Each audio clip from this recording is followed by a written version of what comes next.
Today on the Guy at the Movies podcast, it is a brand new year, and 2022 is giving us a Morbius delay, Paul Feige fighting with Sony over the Ghostbusters, some renewed fuel in the fire, is that how you say it, between Dwayne Johnson and Vin Diesel, and then we're hearing that there might be a Jigsaw return in the Saw franchise as Chris Evans is about to play Gene Kelly. A lot of random stories that we're going to touch on today, and we're going to talk a little bit about Liam Neeson to get stuff going. On the other side of this, the Guy at the Movies podcast with Joe and Sean. Change the game just now. I have a rave. These are the best ideas I've ever heard. I'm saying that's the commentary that will exist. A Barbie girl in a Barbie world. The filed Mickey Mouse.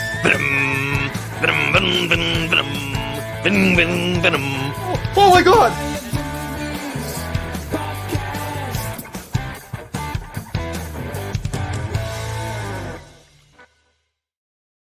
Welcome to the Guy at the Movies podcast with Joe and Sean. I am Joe. He is Sean, and we are joined by a very special guest today, NickFlicksFix. Do you know how many times I practiced saying that today, Nick? I'm sure heaps, and it's always the thing that I get the most flack for is like, why do you have a tongue twister for a name? And I just like being annoying. I guess that's I love that. I subscribe to that. We're very happy to have you here from the other side of the world. It is your morning there. It is our frigid evening here. Sean, how are you doing? I'm great. I am changing my name now to Maths Teachers Movies and see if that goes the same. Like, you know, I don't think it'll have the same effect, but maybe it could. I'm into it. It certainly shouldn't be I can handle technology movies or something, because you trying to show your camera or show me on screen with your camera and stuff was not really working out. Listen, based on the way angles work, that should have worked. I was holding a phone in front of a computer screen. It should have showed everything, but apparently it's not working that way. Do you teach geometry? I don't teach geometry. Geometry is a garbage math subject. Let's just say that. As a math teacher, it is slowly getting erased. Algebra is winning the war. And like geometry is like, oh, cool, a little bit of trig. And then like, you know, we handle that in pre-cal anyway. I'm going too deep. Don't do this to me. Nick, get ready in like 4 years when there's like a movie all about like algebra and the lost art of geometry, and Sean's like, yes. Isn't geometry the main thing that happened in that mirror dimension in No Way Home? Aren't we seeing a resurgence in geometry? Good point. Okay, like How that's did gonna Tom bother Holland me. learn that in the city schools? It was the golden spiral. He could learn that in an 8th grade math project. This is all like, you know, our little MIT, our future MIT guy here. Oh, spoiler alert, he didn't get in. You know, he got a sewing machine. He's good. Yeah, he ended up with a sewing machine. Always good. How were your New Year's? Nick, did you have a good New Year's? I did. We rung in the new year. Actually, we did a murder mystery party, me and my friends. Oh, that nice. was a lot of fun. It was very fun. So, and then of course, alcohol was consumed, and January 1st was a write-off. So it was great. I had a really good time. That's awesome. And then alcohol was consumed, and you actually murdered someone, is what you're saying. And then and now we're in a real murder investigation. So 2022 can only go up from here. The Guy at the Movies podcast and all associated individuals do not condone the actions of NickFlicksFix. Sean, how was yours? I know it was a little rough from what you said. So it started off lovely. We went up to Vermont, and you know, it was me and the wife's sort of mini moon type of situation. And you know, the two of us started feeling a little bit, you know, rough. We did not test positive for COVID. We both made sure. But you know, both of us like didn't really like feel that great, so we canceled our New Year's plans. And as I'm gonna mention later, we ended up watching The Lost Daughter on New Year's Eve, and then we ended up both kind of looking at our cell phones and being like, "Oh, it's 12:01." It was, you know, no murder mystery on this side of the corner. Totally understand that. I was over at my brother's. We had like a taco day thing. Wait, Joe, how was your New Year's Eve? It was delightful and quiet. We went over to my brother's. Oh, I asked what time dinner was. I was like, "What time are we getting together?" And they were like 3:30. I was like, "But the midnight." Like, what? What are we gonna eat after that? Yeah, and it just so happened that the night before I hadn't slept at all. Like it was one of those. I don't know if you've ever had one of those nights where you just lay there the whole time and you're like, "Oh, cool." So I'm exhausted, but I'm now thinking about like my finances and how I'm going to do that. And that one time in third grade when that girl said that, it was one of those nights, and so I was exhausted and I was trying to nap before it went over, but then we had to go over at the ass crack of dawn. But yeah, so we kind of just hung out. Not many drinks were consumed. We were back at my parents' place by 10. My dad went to bed and my mom and I just sat there. It was the most peaceful New Year's I've had in quite a long time. I don't hate it, to be honest. Not bad. But hey, the good news is I bring you all a gift in the form of our first trailer of the year here.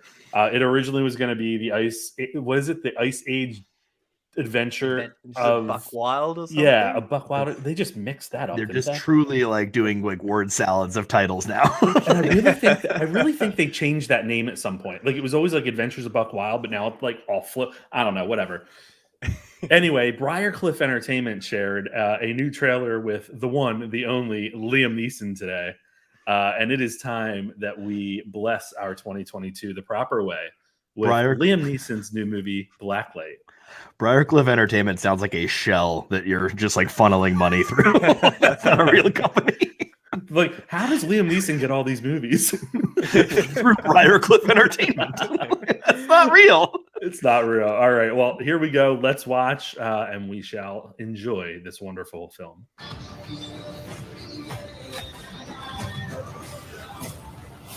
Right? The song. I told you. So good. One day you wake up and realize you're not sure who the good guys are anymore. You're a federal agent involved in a secret FBI program. Off the books. What kind of bad stuff do you do? Breaking and entering. Physical coercion. You name it, I've probably done it. Murder? Not on my menu. Grandpa! Gabe, I've been thinking. Maybe it's time I hang it up. No. Travis, not an option. I know I wasn't a great father, but I'd like to be the best grandfather I can be. Natalie doesn't need a fixer like you. I've been writing about her story for over a year. The United States government is killing innocent civilians under the guise of protecting democracy. Under whose orders? The director of the FBI. Hey, the guy. To buy for you to stop looking the other way. You need to come clean, Gabe. You're confused about our relationship. You are my weapon. You work for me. Count me out. You show me a little gratitude if you want a normal life. My end is now. Where's my family? If I find out you had anything to do with my granddaughter disappearing, you're gonna need more men. He's still unsure.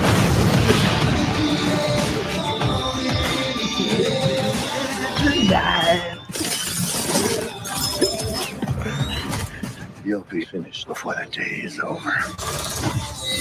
Everything I did was for you. Are you really gonna shoot me, Travis? Yes, I will. Grandpa. The guy that edited this trailer was in an Ed Hardy hat. I want to be.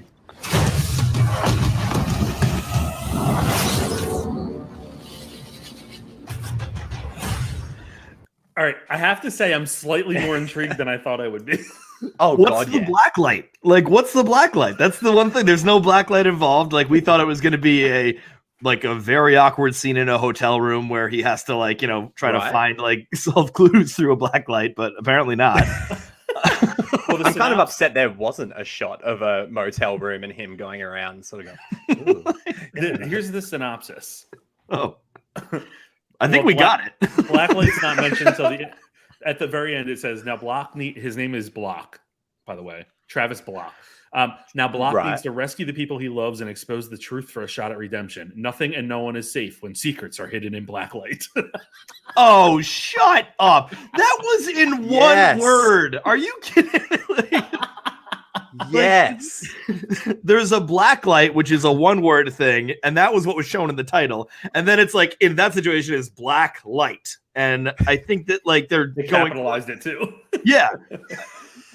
Also, there are some very interesting things going on. There is a mistrust in government. There was, by the way, I saw it very clearly. I don't know if you guys saw it, but a pickup truck decked out in a lot of bumper stickers and a "Don't Tread on Me" flag and everything like that. That got completely like run over. And I don't know what message that is. It could be either one.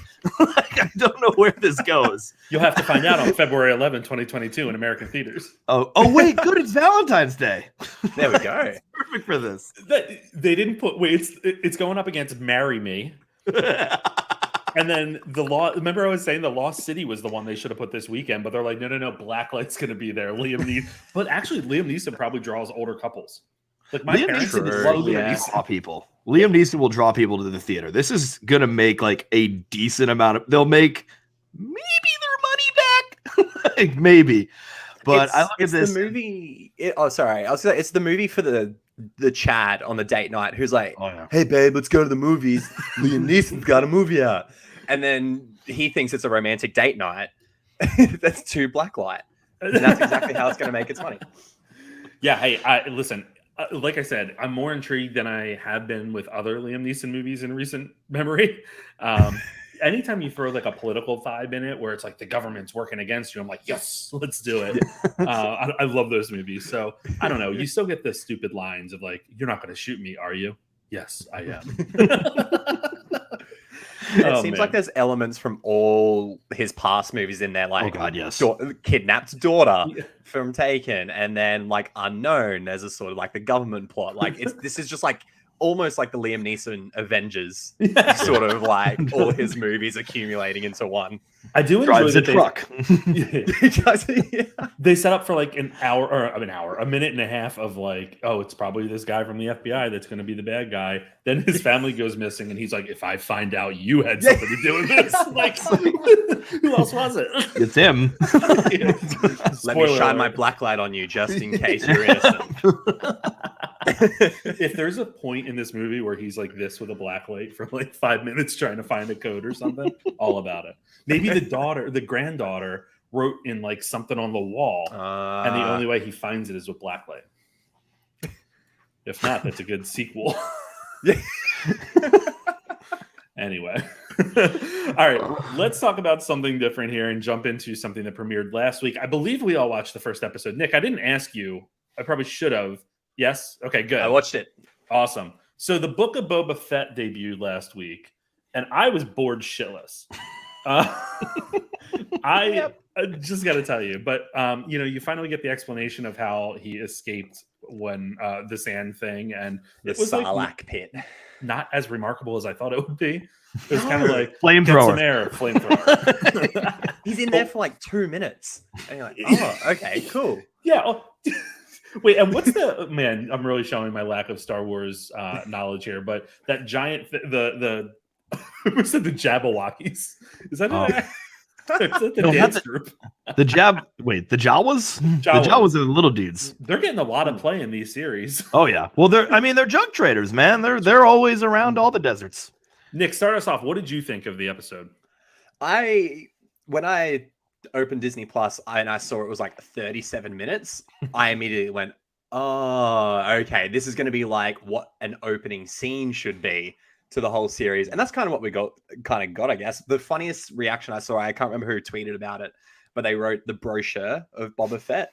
And I was like, that makes sense. I was like, that makes complete sense to me. It's not really that dense. Like, I don't know any more about Boba Fett than I knew before. It's the court scene was fun where everyone's like coming and talking to him. I was like, there's some nostalgia here, but yeah, I'm the same. I was like, I'll keep watching, but I hope it gets better. Yeah, I'm right there with you. Sean, what did you think? I did sort of like this more than most people, but every single criticism is 100% earned. This is a setup episode. This is 100% we're setting up like how this guy wants to rule in the present day, and also how he, got out of the pit and how he got to where he was at the Mandalorian. I think that when you have those two stories and you're not focusing on a single one, it gets a little wonky, and it's tough to really care about one or the other. Especially because they're both setup stories, so we're really going back and forth, and that got a little bit difficult. I want to hear about how he's like chilling with the the Sand People. I don't know their official name, I also want to hear about how he's going to be rising as a someone on the throne, or the criminal throne, if you will, and how he handles the the mayor of Tatooine. Really, they just went with the word mayor. Like the show was like, really, they definitely, without a doubt, had mayor in the script, and they're like, change later. Yeah. Never changed it. You're talking about the Tusken Raiders when you reference the Sand. Thank you. Sand People is the improper term. I have to correct myself on that kind of thing. I'm agreeing with you as well with your recognition of the criticisms and sort of where this could go based on what they set up. I think one of the things for me that I had an issue with was stylistically, it looks like The Mandalorian. Like they didn't really do anything different to really set this apart, and that was frustrating to me. I didn't think it would be. And maybe my expectations were too high or were somewhere else, but it just looks like they took the Mandalorian sets and they're like, all right, let's go this way. Now it's Boba Fett, but hey. Yeah. I mean, it literally does feel like The Mandalorian. I mean, the guy's got a mask, with the exception of this guy takes off his mask a few more times and he doesn't cry about it when he does. And I also had an issue with that mask, by the way. They did a camera shot through the mask at one point. There is no fucking way he's seeing out of that mask when he's fighting people. Did you catch that? It was the thinnest tee I've like ever seen. I was like, how has he got perfect peripheral battle vision? Yeah. When he can barely see in front of him. Yeah.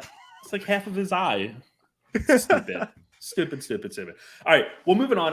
One thing I did watch that I enjoyed was the Harry Potter reunion special. So I don't know what both of you your relationships are with Harry Potter, but I remember growing up reading the books and the movies. I was reading the books as the movies came out, just like everyone else was. Maybe like 2 years before or 3 years before the books. I don't know. We're coming out. But anyway, it was a series that me and my friends really were into. I remember at midnight going to get the books. It was like a big thing. We were all waiting in line to get into the bookstore. You had to pre-order. It was crazy. And they make this comment during the actual reunion special that the series reinvigorated reading and books for a whole generation, which is actually kind of cool to think about because I think it did. I was extremely excited for the Harry Potter reunion, and I am very happy that it paid off. I thought it was really well done. It was very nostalgic. They did a great job of touching on sort of the growth of not only the characters, but the actors themselves throughout the series. You got some juicy tidbits there about strong friendships, like Tom Felton and Emma Watson were apparently really good friends the whole series. You also found out that Emma Watson was going to walk away. I think the 5th movie she was thinking about it, and surprised we didn't hear more of that. But also just some delightful things with Helena Bonham Carter and Daniel Radcliffe. Daniel Radcliffe wrote a letter to her back in the day that essentially said, if I was 10 years older, just really fun. She actually brought a lot of the humor to the special. Yeah. I have to be critical because that's what we do. But part of what bothered me was they didn't really touch on Albus Dumbledore much outside of Richard Harris, who played him in the first 2 movies. There's Michael Gambon. Yeah. I know he couldn't probably be involved. He's been public about memory issues that he's having. And he's old, but I just, Maggie Smith wasn't involved. Yeah. Just some notable exemptions that were, exceptions, I should say, that were really unfortunate. J.K. Rowling was barely involved. She wasn't involved. They used old footage, which I think was the right move. But yeah, just wanted a little bit more there. But I will say that, if they came out and they said, hey, we have an idea for a 9th movie with these 3, I would be like, oh my God, do it right away. Sean, did you watch this? I know Sam did. So that's the thing. Sam did, but she watched it in our bedroom TV while I was in the living room TV. And then there was also the guest room TV that no one was watching because there was only 2 people in the house. Thanks for that. And so I would have watched it, but she watched it, and then I was like, okay, so we've gone too far. I can't watch this now. I guess I could go back and watch it, and I might. Instead, what we did is we ended up watching the just to deviate slightly, but we ended up watching the 2 Fantastic Beasts movies. In preparation for number 3. Those are interesting, but I won't talk about those now. Like we'll maybe have a pod about those or something. But those are they're cool. I don't know. They're fun. But I think my reaction when I saw that you watched them was, oh no. It's not as bad as you think. I was yeah. Do you agree that the second one's a bit of a mess? Oh, I don't know. The second one was kind of cool. Like I think everyone kind of hates the second one, and I think it's also bad, but there's some cool stuff towards the end that I really liked, and so it got me very excited for the third, which now, like, between that trailer and everything, I'm now very in on the third one. Look at you. Look at that. We call that cinematic growth. Nick, how did you feel about the reunion? I like Harry Potter. I didn't grow up watching them or reading them. I only watched them probably for the first time maybe 10 years ago, like in the lead up to Deathly Hallows Part 2. So I have no like nostalgic connection to it, but my partner and her best friend does, and they were both watching it. And I kind of did that, walked past the TV. I'll stand here for a minute. I'll go do some chores. Now you walk back. I'm like, start like sitting down slowly. And you're like, yeah, I'll stay for a little bit longer. I end up watching the whole thing, and it made me want to watch them again. I think they captured that sort of how much fun it was on set for a lot of people, and how they treated it a bit more like a kid's playground. Ultimately, these kids got to come in and have the time of their lives and pretend to be to wizards and whatnot for 10 years almost, they said. But I think with the Maggie Smith and Michael Gambon stuff, it was weird to me as well because of how much they focused on Richard Harris as the first Dumbledore. And I was like, oh, so as they progress, because they tell the movie in chapters, they split them up based on sort of how Harry Potter grows throughout the films. And I was like, oh, so we'll find out as, and then, yeah, nothing in there. I was a bit so weird, shocked. Yeah. But I enjoyed the special. It just made me want to watch them again, to be totally honest. Yeah. Well, Maggie Smith, they let her out only for like 3 to 4 days out of the cryogenic freezer to do the Downton Abbey movie. And then it's just like, something sassy. And then they just bring her back in. Who would have thought that Downton Abbey money would have beat that HBO Max money in 2022? That's a sticker right there. Regarding how they treated the set and stuff, someone tweeted something, and I'm trying to find it real quick, but I can't, so I'll try to recall it. But it essentially said one of the biggest takeaways from the reunion special is that the adults that were on set should be commended for crafting a set that was supportive and didn't turn out psychopaths and problematic children actors. That's true. Agreed. It's quite crazy when you think about it. I mean, aside from, granted, Daniel Radcliffe did go do a Broadway show right after where he was like showing everything. It was art. It was art. The man's an artist. Yeah, it wasn't OnlyFans or anything, but he.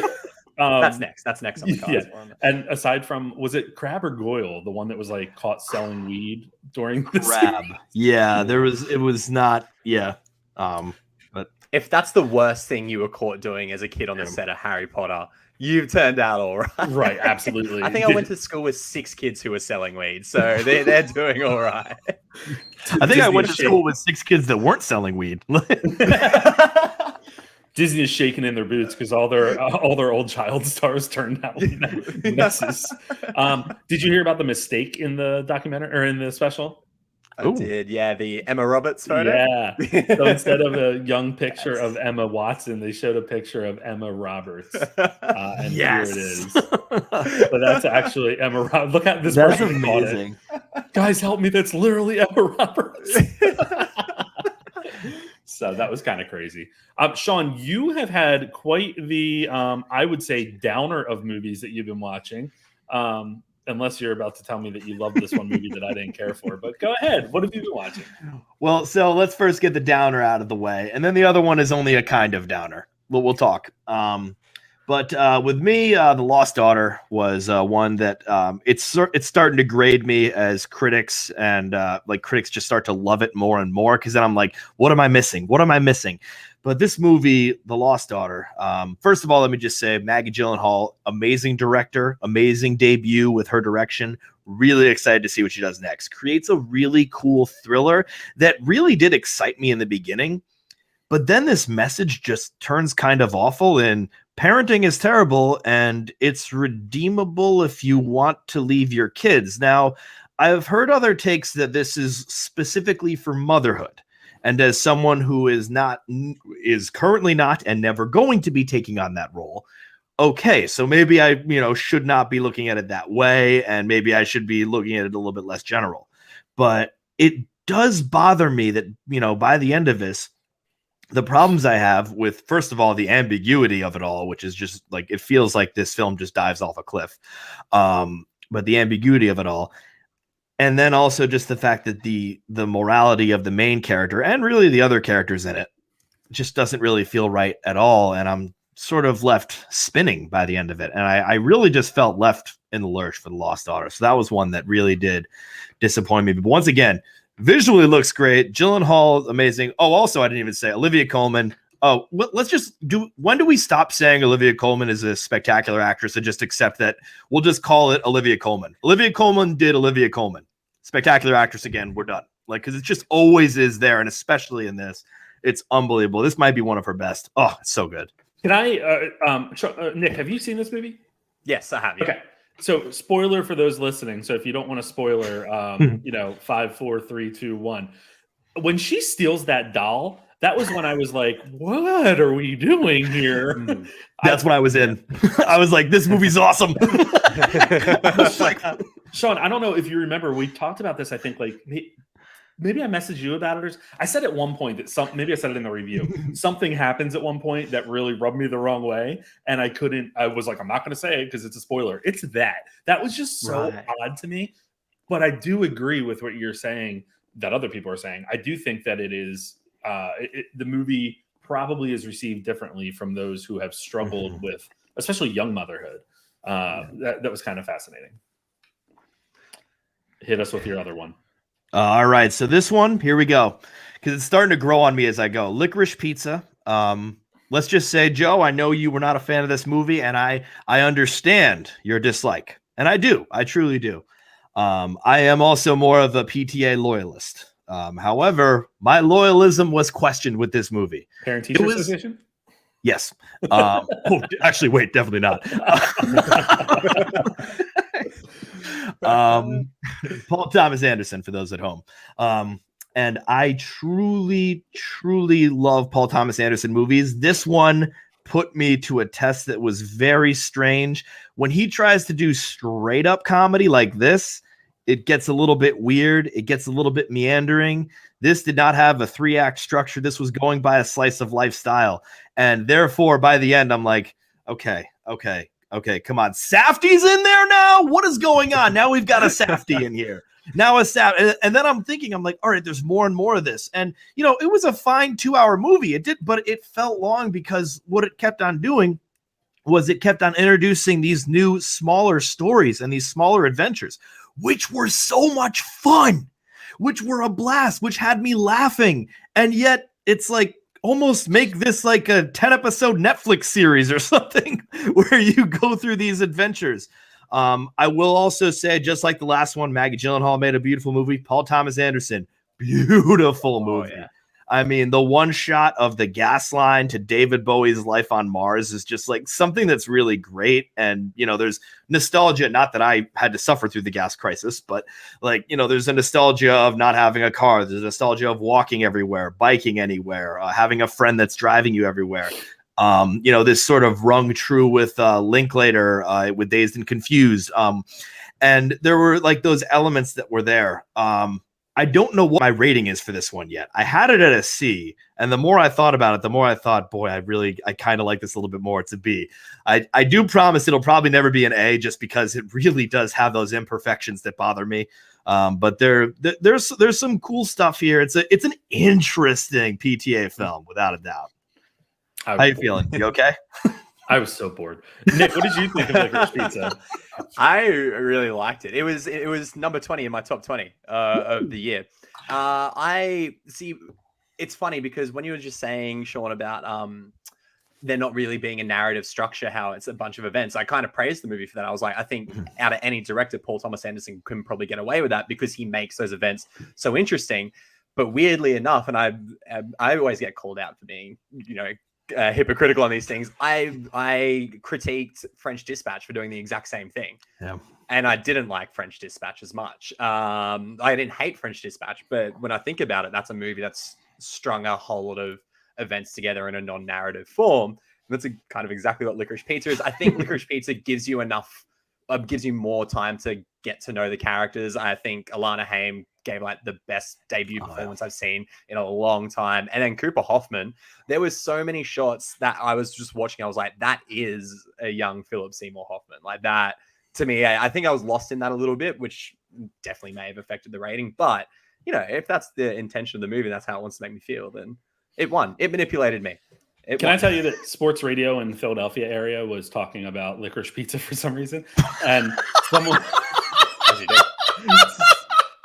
with all the leagues going out with COVID, it's been a really tough time for sports radio. The absolute furthest two things. But they were like, this is one no of Bradley baseball, Cooper. 0 stars. Yeah. They're like, this is one of Bradley Cooper's best performances and blah, blah, blah. And then my dad was telling me about it. He's like, how good is he in it? I'm like, he's in it for 5 minutes. Yeah. Yeah.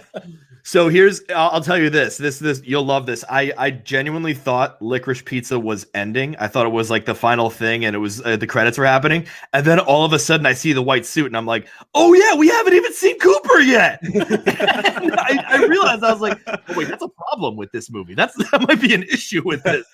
I will say, just to like put it on there, Cooper Hoffman is kind of unbelievably great in this because it's this weird character that's overconfident, but also, just like, slowly insecure underneath, like most, teenagers.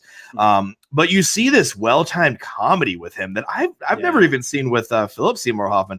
The talent agent scene, which is probably one of my favorite scenes. Oh my God, that was amazing. Yeah. He is barely saying anything, and his interactions, his facial expressions are wonderful.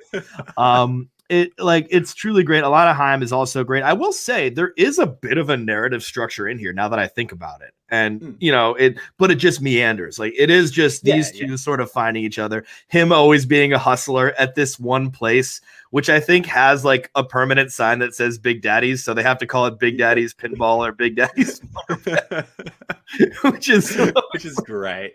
Like there's like this charm where like I see you, Paul Thomas Anderson, but it meanders. That's my big issue.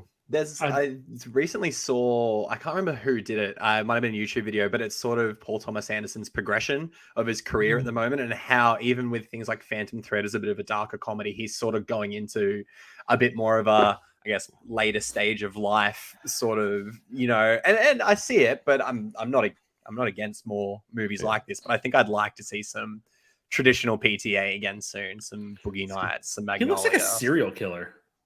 He looking at him, he just kind of has this aura to him where he's just like a normal looking guy, and then it just like opens his eyes and it's like, oh, okay. Yeah, and he's like, I'm gonna make a movie about young love. It's like, I haven't slept in 18 days. What's your next movie? It's about young love. Oh, so two young kids fall in love. Well, yeah. Oh my God. Anyway, Nick, what have you been watching? So I guess like all of us, the screenings are sort of slowed down a bit before Christmas and there's not really many new movies to watch. So I just rewatched all the Scream movies before the new one comes out. Can't wait. I'm very excited. Obviously, fingers crossed there's no release date pushes, knock on wood.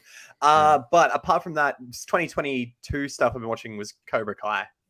Cobra Kai is so bad, it's good. It is terrible. I laugh my way through it, and I love every second of it. There has been some quotes in this 4th season that I literally feel like they have resurrected every screenwriter of every action movie in the 70s and 80s and gone, hey, you have one line to give before you have to go back to the afterlife. Give us your best one. And then Cobra Kai season 4 is full of them. It is so corny. It's so interesting that Cobra Kai, like all of these seasons have been like 100% on Rotten Tomatoes, 100% on Rotten Tomatoes. It's like, right? It's very interesting that is happening, which because it's good. I'm watching the whole thing and I will probably give it a pretty good high rating. Well, okay, so I guess we sold up why it's 100%, because I think it just wins people over enough. Like that, nobody's going to give it anything bad. Yeah. No, it's just lots of fun. Like I again, another hypocritical stance. I trash most of the things my partner watches, like reality TV and stuff, and then I can sit down and watch Cobra Kai, and she'll walk in and go, "This sucks. You do realize?" And I'm like, "Yeah, but it's fun." One man's trash is another man's treasure. Absolutely. I have yet to watch that, but I have to ask you about Scream. What is your favorite Scream movie of the 4? Ooh, I will always love the first. I think it gets the meta right without being too overboard. And rewatching it, obviously when you rewatch it and you know who Ghostface is, I guess for those who haven't seen the almost 20-year-old Scream film, or Ghost Faces maybe, they make it so obvious early on, and then you have so much fun watching these killers slowly reveal themselves throughout the movie. And I think a rewatch value of that's great. But then I watched Scream 4 again last night for the first time since it came out, and that is a fun movie. They really got the modern horror, like, because obviously it's making fun of modern horror and then becomes the thing it's making fun of in a really entertaining way. So I think Scream 1 and 4, for me, they can go back and forth. I gotta say, I didn't like 4 when I first saw it, and we did a rewatch last year of the Screams. Sean had never seen them, so I made him watch them over October. And I actually really enjoyed the 4th one much more. I was surprised. I have a soft spot for the 3rd one. I don't know why. I love Justice for 3, man. Justice for 3. Like 3 is this goofy, terrible thing that I love. Yeah, that's what it is. It's like it's tough to sit through in parts. But Parker Posey and Courtney Cox, that duo in that film is unhinged. They are insane and they are hilarious. I love them together. I will say about the new one, they all look fantastic in this movie. Oh, yeah. Like they finally, I don't know who finally decided to like start doing Courtney Cox hair right, but like she looks really good. That is one of the things I noticed in 3. The bangs, not so much. And that's coming from, I had a mullet in my reviews for like 3 months. Like I can't talk shit. And I'm here criticizing Courtney Cox's bangs, but they definitely got it right in this one. And I think that we are on track. When's it releasing down there? We're getting it next week, 13th. Okay. So all our movies come out on a Thursday. So 13th next week. So they are, I think it's going to stick because as Good Morning America goes, so goes the nation. And David Arquette and Nev Campbell will be on Good Morning America tomorrow morning. So, well, I saw the Twitter discourse about, they're going to push the release date. And then I saw the official account post a video with the release date, January 14th still. So I think they are doubling down, which, thank God, I'm very excited. I think some studios at some point and we'll talk about this in a couple minutes, but I think some studios make the judgment of like, all these movies are moving. Well, what about what's there for people that do want to go to the theaters and are comfortable? So we're sticking it out. And I think Scream is one of those. It's like, fuck it, we don't know how this is going to do anyway. So, well, I don't know about you guys, but I'll be watching the 355 this weekend. Jessica Chastain. That's going to be. You mean real highly awaited Simon Kinberg film? Wow, one of my favorite up and coming directors. All right, let's jump into the news of the week, and we have some breaking news that I'm extremely excited about. So I didn't put this on the list earlier because there wasn't much to really talk about, but Ridley Scott's movie, his next movie is Kit Bag. It's the Napoleon movie with Joaquin Phoenix playing Napoleon. Oh, yeah. And who was supposed to be Jodie Comer was going to be in that. Jodie Comer, yeah. Jodie Comer dropped out this afternoon, or at least it was reported this afternoon. And now the breaking news is that Vanessa Kirby is replacing her. Oh, there you go, buddy. I can take that. I love Vanessa Kirby. That's going to be very interesting. Yeah. Now she's English, correct?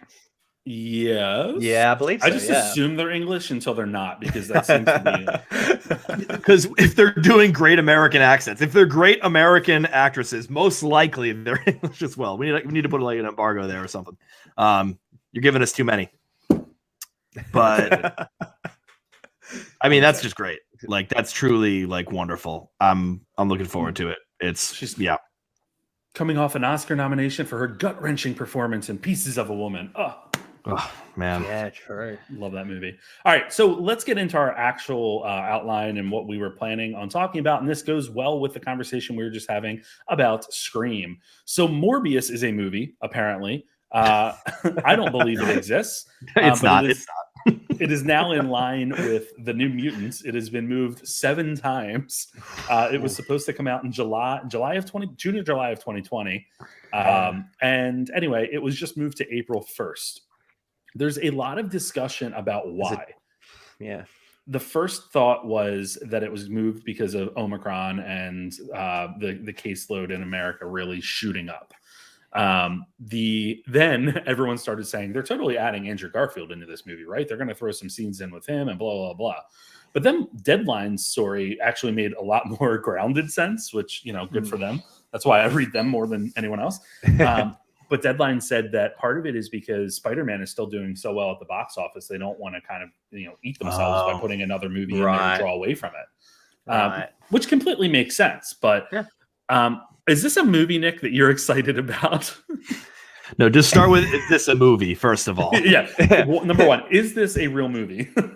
No. And secondly, no. I am not excited for this at all. I've seen the trailer like twice. I just don't care. Like, I don't know why. I'm normally like, I'm more than happy to give everything a shot, but this is just one movie that I feel like Sony could just, if they're moving it for the Spider-Man money reason, like, yeah, sure. But if it's because Omicron and stuff, just sell it to Netflix. I'd rather watch it at home. To be totally honest. Just sell it to Netflix. It's so great. Just sell it. But I mean, it's one of those things where the Andrew Garfield thing, I was like, okay, but then I'm like, it wouldn't take 3 months to shoot a little cameo or like a scene or two. They managed they've done all the Doctor Strange reshoots in like a month or whatever. Mm-hmm. Like, it doesn't take that long to do it. So I'm a little less on that. That's the truth. So Doctor Strange and the Multiverse of Madness is what you're talking about. The movie that is apparently clocking in at about 3 hours long as of right now. I thought it was 3 hours before the Marvel Studios logo comes up, and then we've got another 9 hours of movie after that. Yeah. Oh my God, Mephisto confirmed. Sean, Morbius. I don't know. This is a movie where the central character is a Spider-Man villain that no one's ever heard of, starring Jared Leto, which is just like, nobody wants any portion of this. The Academy does. Oscar winner, Jared Leto.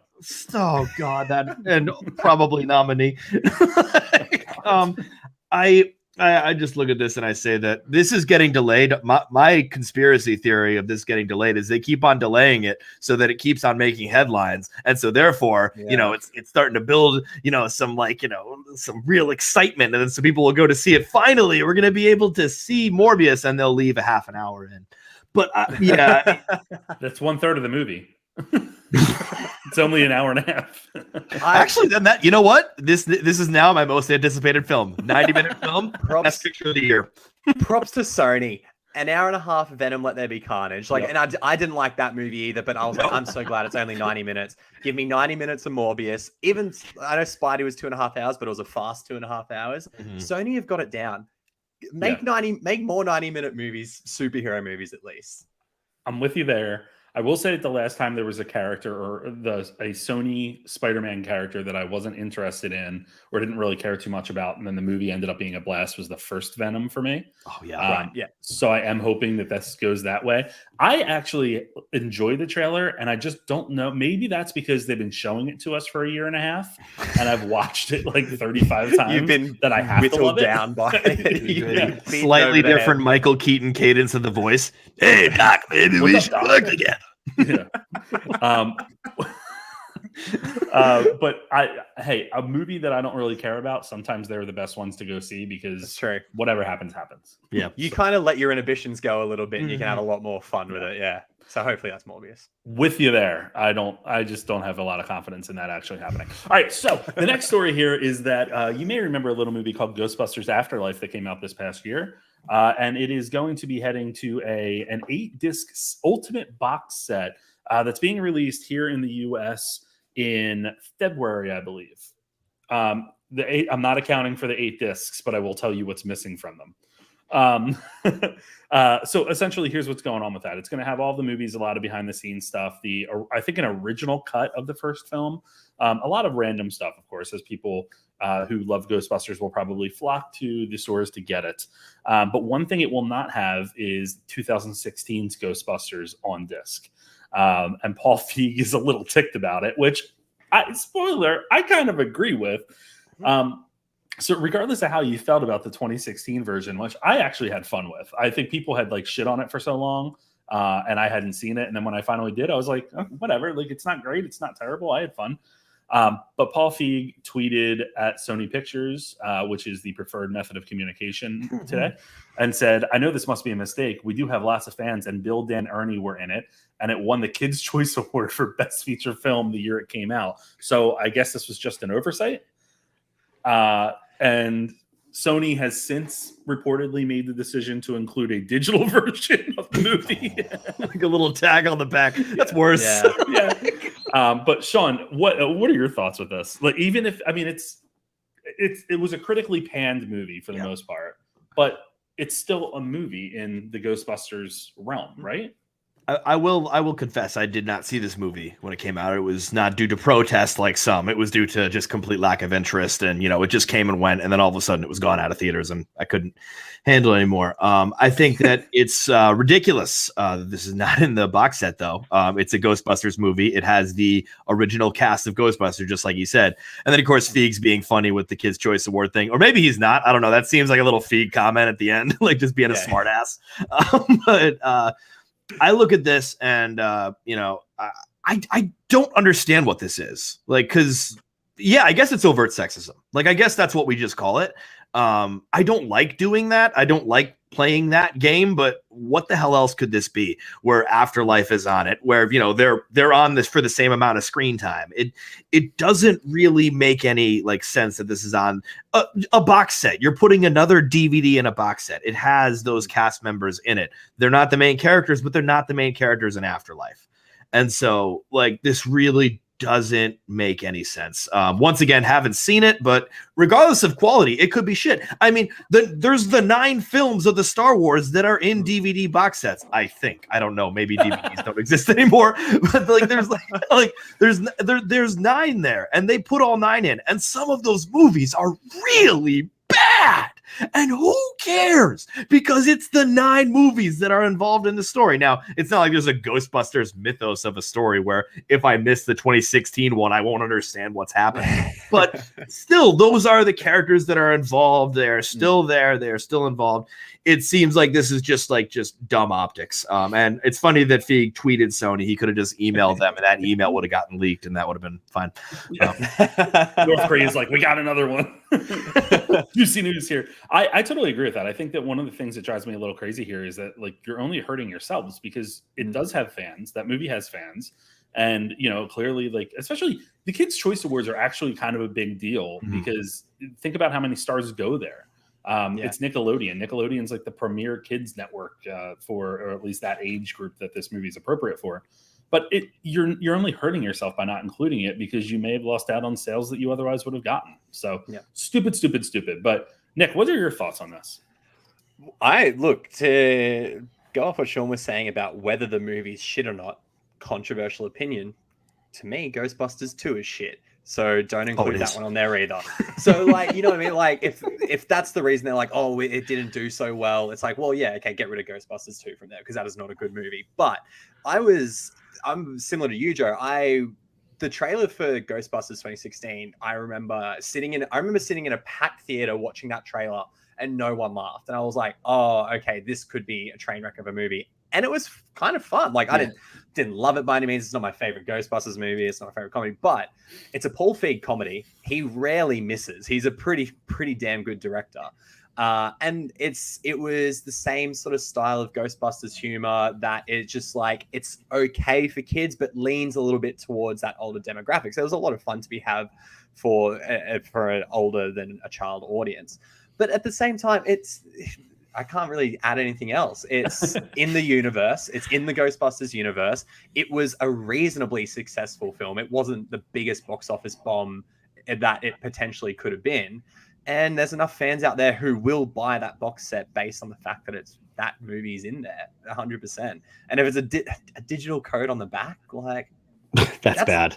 That's kind of worse. If I was so Sony, bad. I would have just been like, hey, but we're actually going to release a special edition of the movie on its own. Like, they could put a bit of effort into it and not just be like, hey, here's 16 characters to put on your iTunes that you'll forget about in 10 days. Like, that to me seems a little bit more insulting. So good on Paul Feig for sticking up for it, man. Good on him. I love Paul Feig. I don't know why. He seems like one of the good ones in Hollywood. Spy is one of the best comedies of the last 10 years, and no one can change my mind on that. It is so good. Spy, that was the one with Melissa McCarthy and Rose Byrne and Jason Statham and Jude Law. Are you thinking of I Spy right now with Owen Wilson and Eddie Murphy? Eddie Murphy, because just a single eye, and that goes the other way. No, I think I'm thinking of the one with oh my god, hate, yeah, or the hate, whatever it is. Yeah.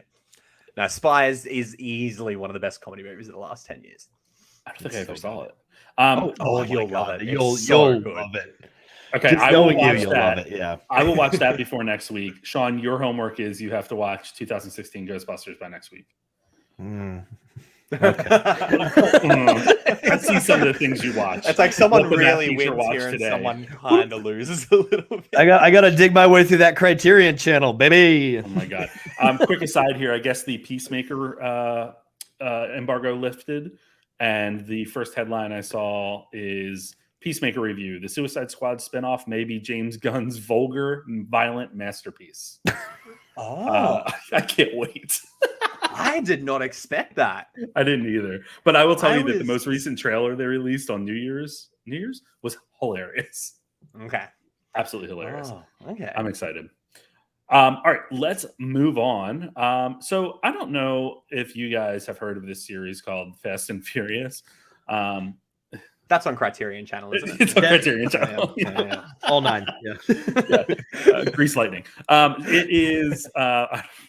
Anyway, so there's been a feud going on between Dwayne Johnson and Vin Diesel. Apparently, it goes back to the 2016 film The Fate of the Furious, where Vin Diesel was giving Johnson tough love to get the best performance out of him, which is a thing from Vin Diesel, who is, stoic in everything he does. But anyway, over the summer, so the report was that Dwayne Johnson was done. He wasn't returning as Luke Hobbs in the series.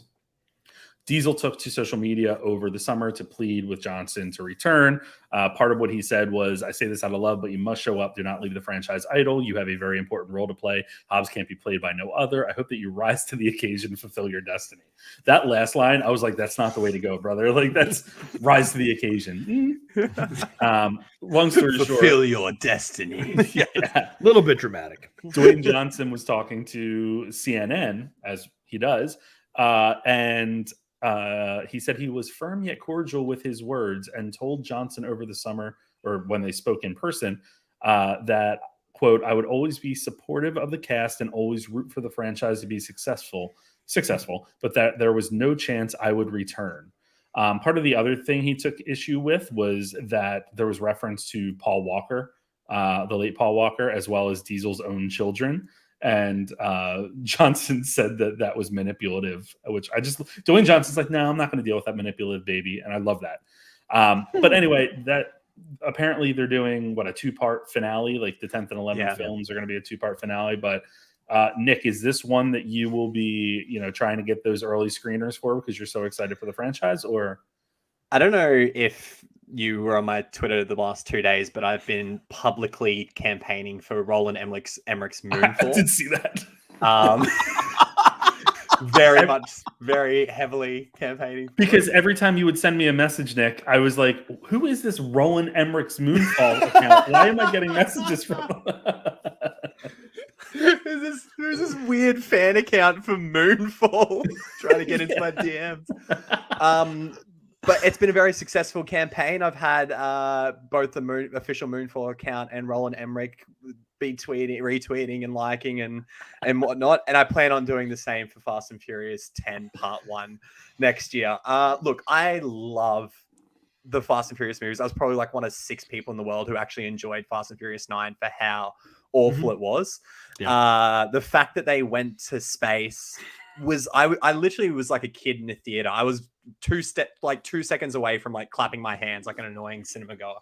But I kind of agree with Dwayne Johnson on this one. Vin Diesel seems like he's the sort of guy who is probably very genuine and doesn't really intend to be manipulative, I guess. I don't think he actually thinks that's what he's doing. But he does it well, I'll say that. And I kind of agree with Dwayne. I don't think we need him back. He's got his own stuff going on. I don't know if you guys know this. The Rock's busy. He's a busy dude. He's got a couple of things going on. And the last, I didn't notice his absence in Fast 9, and I'm ready for this series to wrap up. And I think they've got enough people in there, enough people who actually care about in this series to wrap it up with. So I'm good. He can stay out of it. I think you just gave Vin Diesel the most credit he's ever received. Look, if it means I get to interview him next year, I don't care. Yeah, I look forward to that interview. He has the emotional intelligence of a potato. I think his problem is he's extremely selfish, and he puts himself in these movies in such a way where he has to look kind of perfect in every way. And if you see, flat out the way these movies are done, it's like he is, the hero in all of them. He doesn't get punched in all of them. He doesn't get beaten up in the proper way. He is above it all. And so it's probably very difficult to work with him. On the other side, Dwayne Johnson's probably got that gigantic ego as well. And I look at, those two just could not be able to be in a movie together. Their feud is so friggin' dumb. It's so dumb. They could just, it's not based off of anything. It's based off of one guy giving the other guy advice and him getting mad about the advice. And therefore then they both get mad about each other's advice. And it's okay, you guys are in a Fast and the Furious movie. Don't act. Don't do it. No one wants to see it. It's just not. If you want to see bad acting in Fast and Furious, go do the Fast and the Furious ride in Universal Studios. And I've seen a video of this. I've seen someone film it, and that looks like the best worst experience. I would want to be so intoxicated on that. I sat there like this the whole time. Just looking around. It was horrendous. It was absolutely horrendous. I think what's interesting to me, 2 things here, and correct me if I'm wrong, because I think I know that you guys have seen the Fast and the Furious movies, and I have not seen all of them because I don't care. But it seems like Vin Diesel thinks he's the centerpiece of all those movies, where that's not the intent. Correct? The car is the centerpiece, yeah. I mean, Paul Walker clearly was the lead of the series before. Well, define the series, because yes, he was the lead of the series when it was the first movie, and it was a Point Break ripoff remake. And then from there, all of a sudden, it's just all right, so Paul Walker's in that, he's the lead again, and then all of a sudden, it just turns into the two of them being friends, and then unfortunately, tragedy strikes, and so Vin Diesel does sort of take that mantle, but he was inching his way in there, and now he's entirely in there. Yeah. The other point, though, is that with Dwayne Johnson, I don't think any of this would have come to light if Vin Diesel didn't share it. It seems like if you're talking about who's being the bigger man here, Dwayne Johnson was probably said fuck you behind the scenes or whatever. Yeah. And now Vin Diesel's still hurt about it and is still trying to make amends by tweeting at him, which makes a lot of sense. Well, it's his way of making one public cry to embarrass Dwayne Johnson into doing this, and Johnson's like, dude, no. Yeah. Do you know who I am? Yeah. I'm the Jumanji 4 and 5 is on the way. Please. Go away. All I have to do is pick up Kevin Hart, and we'll make a little comedy somewhere. The ultimate fuck you to Vin Diesel would be if he does get Kevin Hart and they do make a car-centric action film in about 5 years from now. Oh, that would be wonderful. I would watch the Slow and piss out of steady. I Slow and steady. That's what it should be. The Rock would fund that. He'd be like, I have $100 million spare. This is a piss take. This will not go anywhere, but I'll spend $100 million on this. Directed by Ross and Thurber. This is a take. Someone tweet this. Speaking of, I don't even have a transition for this. Nope. Josh Hartnett's still around, and he has just been cast in Oppenheimer, the Christopher Nolan epic that people are already declaring the best movie of 2023. He joins Emily Blunt, Matt Damon, Robert Downey Jr., Florence Pugh, Rami Malek, Cillian Murphy. And this is the movie about Oppenheimer, who was the scientist who ran the Manhattan Project that led to the creation of the atom bomb. Sean, Josh Hartnett. If I gave you a list of actors from the 90s and early 2000s and said, who do you think Chris Nolan's going to go after? Would Josh Hartnett be on that list? I don't know if is Josh Hartnett even on that list. Like there's no even like close to like the realm of possibility of like him picking him off of that. Hartnett has made his huge comeback though with his 8th male lead in Wrath of Man. We know that he is now in the short running. I mean, honestly, in Wrath of Man, he played a complete idiot, and it was kind of fun to watch, and it was a little bit goofy, as well as that's what Wrath of Man was, just a little bit goofy. But I'm looking forward to him maybe coming back in some sort of mature capacity in this. But I mean, this is just like we're gonna hear about 10 more. This was like back when we did the Knives Out casting, where every week it was like more Knives Out casting news, and then we're like, yes, the corpse of Fred Rogers is in this one. And it was just like, it's like okay, like I'm out of takes.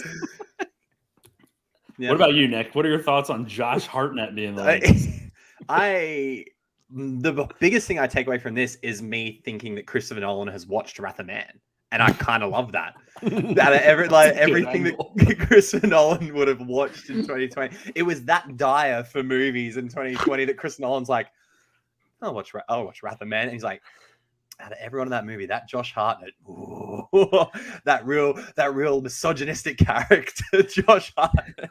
If we find out that Holt McElhaney is going to be cast next in Oppenheimer, we know it was Wrath of Man that he watched. We know it was Wrath of Man.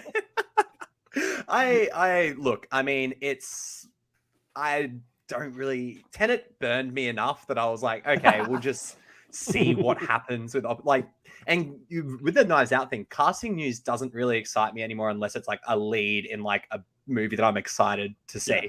So I'm like, look, he might even just be a bit role. He might be like, he might come in, he might walk in and see John Oppenheimer or whatever his first name is and be like, hey, here's that paper of nuclear science you asked for, and then walk out. Like, we don't know. So, well, listen, if we're going to talk about casting exciting you, let's jump to this story and we'll see if this is a leading actor that could excite you in a upcoming film. Chris Evans is rumored to be playing Gene Kelly in an untitled film. And it's an original idea that was conceived by Chris Evans per Deadline.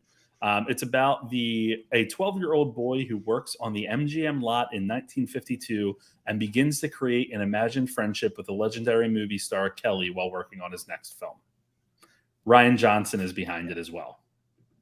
Wait, really? That's cool. For that last part? Yeah, as a producer, yeah. Swear to God. Oh, as a producer, okay. I thought you meant as a director. They haven't named a director yet, but the script is going to be written by 3-time Academy Award nominee John Logan. Oh, he's a great screenwriter. Yeah. Okay. Yeah. This is a very weird premise, but I'm like kind of bored with it. Yeah. Like, it's very weird, like the fact that it's going to be like an imaginary friend type of thing. But I'm the most interested in Chris Evans playing, Gene Kelly, because Gene Kelly is not like, Chris Evans is more handsome than Gene Kelly. And I'm trying to like place this down, but they're both really damn suave. But Gene Kelly is just kind of like made more out of like a block of bricks and, just got like this like sort of stone face to him. And I'm really interested to see where this goes. Like, do they That's just America's ass? Damn right, that's what I mean. Like, and I'm wondering if they like try to like do they throw some cake on him, or do they just make it a younger Gene Kelly? I'm really interested of where they go. I'm fascinated. I like the idea of Chris Evans. He's got the suave nature. I'm in. I will say that Deadline picked two pictures that are really good here because they're both kind of making the same facial expression with the high cheeks and stuff. That's pretty well done. Nick, is this an example of one of those castings that gets you excited? It is. It really is. And because I think Chris Evans being sort of behind this film coming together, like just outside of acting as well, kind of gives me that passion project sort of vibe. And that's something I can really get around. I think, we have de-aging technology now. I think this is going to be the first time they've ever had to use de-handsoming technology by the sounds of it. And it's Gene Kelly's not an ugly dude, I should say. Gene Kelly is still an attractive guy. I'm making him sound absolutely awful, but he's a handsome dude. To Chris Evans. Oh, he was a handsome dude. Like shit. Yeah. No. Gene Kelly was a handsome dude. Oh yeah. This it's different than Chris Evans. I'm just comparing him to Chris Evans. John Logan gets me excited more than Chris Evans, I think, but only just. Oh, holy shit. Okay, this is Kelly's ugly. I didn't say Gene Kelly. Look at that. If that's not like a 50s Depression era American face, that face waited in a bread line. Like, that's the kind of like thing we're looking at.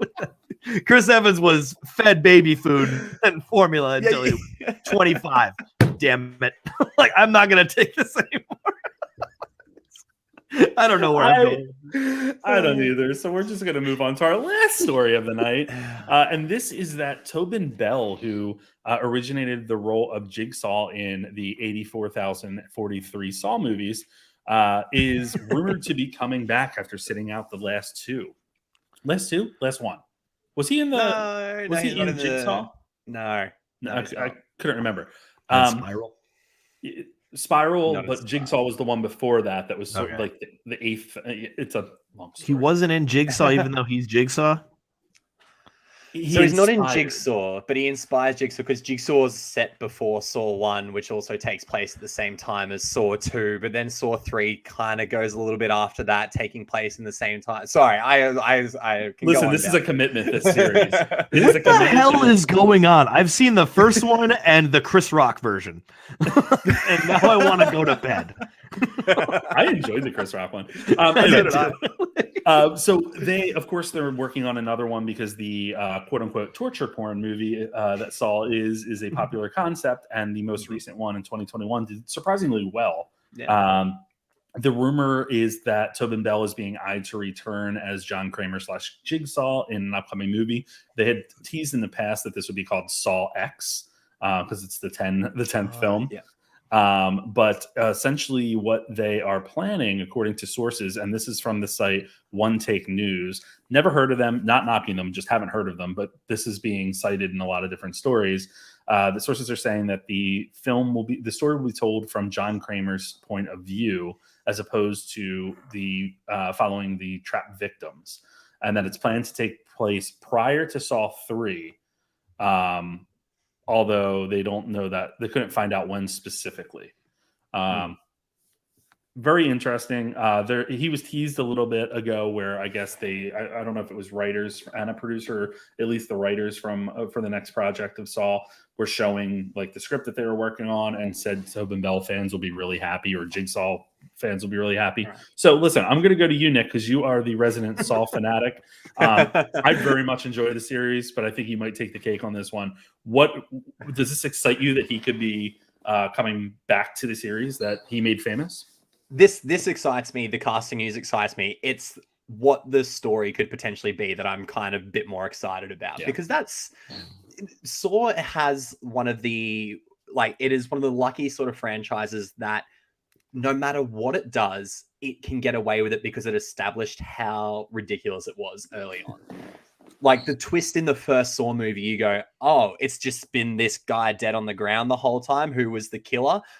Then you can do whatever you want then for the next 10 movies.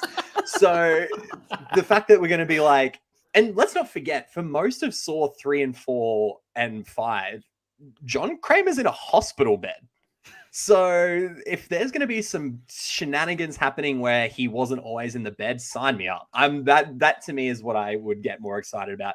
Plus, get him back. You know, like knock on wood again. He's old. This could be like one of the last Saw movies he does because it's a physical role.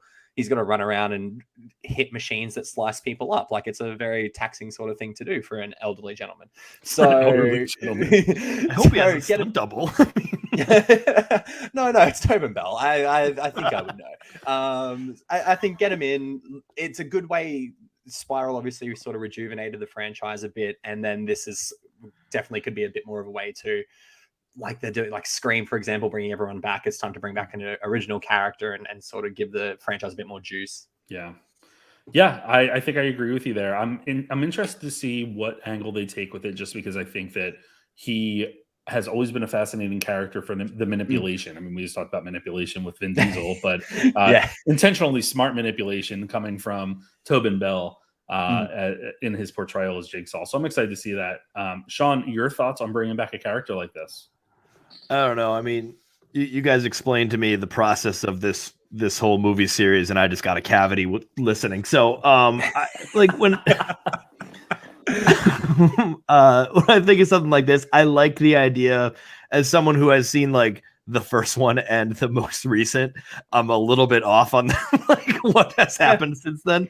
I will try to watch these movies. I plan to eventually, and when this one comes out, it seems like this will be interesting enough that I would be like fascinated to dive in, and that would bring in new fans, which is cool. I mean, that's what the new Scream did, is like you were saying, just brings in new fans. And because I was someone that wasn't going to watch 4 Scream movies. Obviously not. Why would I watch 4 of Scream movies? Why do I need to do that? And I'm very glad I did, and now I'm going to be watching the 5th one coming up. But yeah, just to go back to the Jigsaw, if these are going to now be in the premise of through his perspective or through his own head and stuff like that, it's you're exploring a character that everyone has loved and everyone has been fascinated by. And that's like something big. Like if we want to, this is something I don't actually recommend, but if we want to explain like the Silence of the Lambs, but now it's all through like Hannibal's perspective, I bet they've done some dumb shit movie like that before. So I'm not even going to do that. But that's something that people will be fascinated by and interested by if it is done, in the correct ways. Yeah. Can't disagree with that. And that doesn't have to be in a good way with the Saw franchise. Like it can also be a trash movie, but as long as we get like a little bit extra John Kramer in there, then I think that suffices. Yeah. I want to see Pompeii from the perspective of one of the horses that was trying to like run away, but was tied up or something. Like I think that would be really fascinating. I think that in the spirit of 2022 and a new year, we skip over rants and raves tonight. What do you think about that? I didn't have one because I'm just feeling good, except for having extra coverages at work. But yeah, you did write my bladder in the outline because I'm assuming that you have to pee. No. That's not peeing now. That's me having to pee like 3 times a movie now. But what happens when you turn 40? No, it's the Diet Cokes. But every time I go to the theater and I order a small water and they're like, it's only $1 more for a large, I'm like, I can't do a large. Like, you know what this is. Look at me. I'll take it. Let's talk about what's coming out this week, at least in the US. We should also recognize that theatrical releases are different throughout the world. Poor Canada's not getting anything right now because they just shut down because of COVID. We're gonna miss out on 355. Listen, I am one. That movie came out of nowhere, and I'm wondering if it's going to just end up being like one of those fun action films. Right? Could be. I feel the exact same. Could be. I'm probably gonna see it just like on pure interest. But man, did that trailer suck. I didn't think so. Anyway, the 355 hits theaters. A Hero hits limited theaters. American Siege, which is another Bruce Willis movie, hits VOD and digital. See For Me hits limited theaters. Saw that during TIFF, maybe Toronto International Film Festival. I didn't love it. It's a really interesting premise, though. So do recommend checking it out. But was not my favorite. It doesn't mean that other people won't love it. And The Commando hits limited theaters. I have no idea what that's about. So there's that. Nick, please tell everyone where they can find you. I'm on Instagram at NickFlicksFix. That's why I do 60-second movie reviews because I have the attention span of 60 seconds most times. So And I figured most other people will too. So I'm on there, and then all my links. I also write for a company in Australia called Nova Stream Network. So all my written reviews and interviews are on there, and at crpwrites.com as well. Writing and filming, and I'm excited. 2022 movies are like starting to come in. Yes, Screenings they are starting are. to come in next week, so I'm very excited. We're off to the races with it. We want to thank you so much for being here. I mentioned that we've been trying to get you on for a while, or been planning on getting you on for a while. No, I appreciate it. Thank you for having me on. And it's just so awesome that, you know, that people like us can get together doing what we do with the movies over the internet from across the world, really. And I know. and I'm work it out. technically in the future right now. Like, That's if true. most people are, and tell you what, it's the same. Nothing's changed in the last couple of hours. Is it getting worse? I'll just look outside. Yeah. Is it Just getting don't open worse? your windows. You'll be fine. That sounds good. I don't have to be in the future to know that it's getting worse. Mathematically, we know how this goes. Things are getting worse. Aliens, it is time. We don't deserve this planet anymore. Please Let us watch come get Scream us. first, and maybe this new Saw movie, and then Boom. Aliens come on. Someone tweeted, listen, I know that Omicron's really bad, and I understand they may have to delay Scream, delay Scream, but like, can they do it after I have my screening? You monster.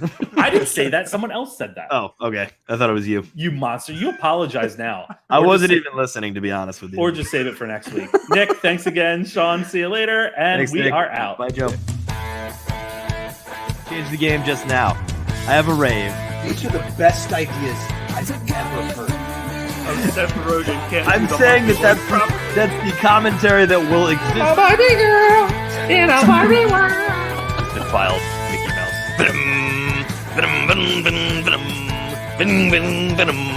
Oh my god!